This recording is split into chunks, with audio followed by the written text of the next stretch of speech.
Hi ನಮಸ್ತೆ, welcome back to my channel. ನಾವಿವತ್ತು ರಾಗಿ ಹಿಟ್ಟಿನ ಸರಿನ ಯಾವ ರೀತಿ ಮಾಡ್ಕೊಳ್ಳೋದಂತ ನೋಡೋಣ.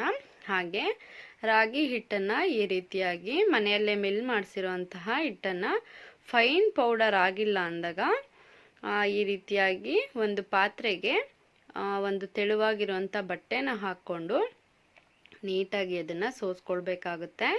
ಮೇಲ್ಗಡೆ ಇರೋಂತಹ ಒರಟಾಗಿರುವಂಥ ಪುಡಿ ಇರುತ್ತಲ್ಲ ಅದನ್ನು ತೆಗೆದಾಕಬೇಕು.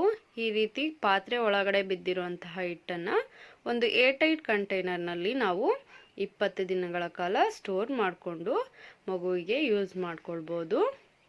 ಇದನ್ನು ಯಾವ ರೀತಿ ಮಾಡ್ಕೊಳ್ಳೋದು ಅಂತಂದರೆ, ಒಂದು ಬೌಲನ್ನ ತಗೊಂಡು 1 ಟೇಬಲ್ ಸ್ಪೂನ್ ರಾಗಿ ಹಿಟ್ಟನ್ನು ಹಾಕ್ಕೊಳ್ಳಿ.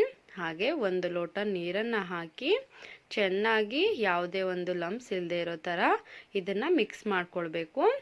ಮೊದಲೇ ಮಿಕ್ಸ್ ಮಾಡ್ಕೊಳ್ಳೋದ್ರಿಂದ ಸ್ಟವ್ ಆನ್ ಮಾಡಿ ಅದನ್ನು ಇಟ್ಟು ಬೇಯಿಸೋವಾಗ ಯಾವುದೇ ರೀತಿ ಗಂಟಾಗೋ ಚಾನ್ಸಸ್ ತುಂಬಾ ಕಡಿಮೆ ಇರುತ್ತೆ. ಈಗ ಸ್ಟವನ್ನು ಆನ್ ಮಾಡಿಕೊಂಡು ನಿಧಾನವಾಗಿ ಇದನ್ನು ತಿರುಗಿಸ್ಕೊಳ್ತಾ ಇರಬೇಕು. ಯಾವುದೇ ಕಾರಣಕ್ಕೂ ಹಾಗೆ ಬಿಡಬಾರ್ದು. ಹಾಗೆ ಬಿಟ್ಟರೆ ಗಂಟಾಗುವಂಥ ಚಾನ್ಸಸ್ ಇರುತ್ತೆ. ತಿರುಗಿಸ್ಕೊಳ್ತಾನೆ ಇರಬೇಕು. ಇದು ತುಂಬಾ ಗಟ್ಟಿ ಆಗೋವರೆಗೂ ತಿರುಗಿಸ್ಕೊಳ್ಳಿ.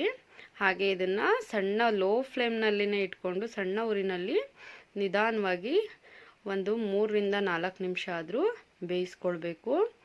ರಾಗಿ ತುಂಬ ಬೇಗ ಬೇಯೋದಿಲ್ಲ. ಹಾಗಾಗಿ ಬೇಯಲಿಲ್ಲ ಅಂದರೆ ಮಗುಗೆ ಡೈಜೆಷನ್ ಪ್ರಾಬ್ಲಮ್ ಆಗುತ್ತೆ. ಇದನ್ನು 6 ತಿಂಗಳ ಮೇಲ್ಪಟ್ಟ ಮಕ್ಕಳಿಗೆ ಕೊಡ್ಬೋದು. ತುಂಬ ತೆಳುವಾಗೂ ಇರಬಾರ್ದು, ತುಂಬಾ ಗಟ್ಟಿಯಾಗೂ ಇರಬಾರ್ದು, ಮೀಡಿಯಮ್ ಕನ್ಸಿಸ್ಟೆನ್ಸಿನಲ್ಲಿ ಇರಲಿ.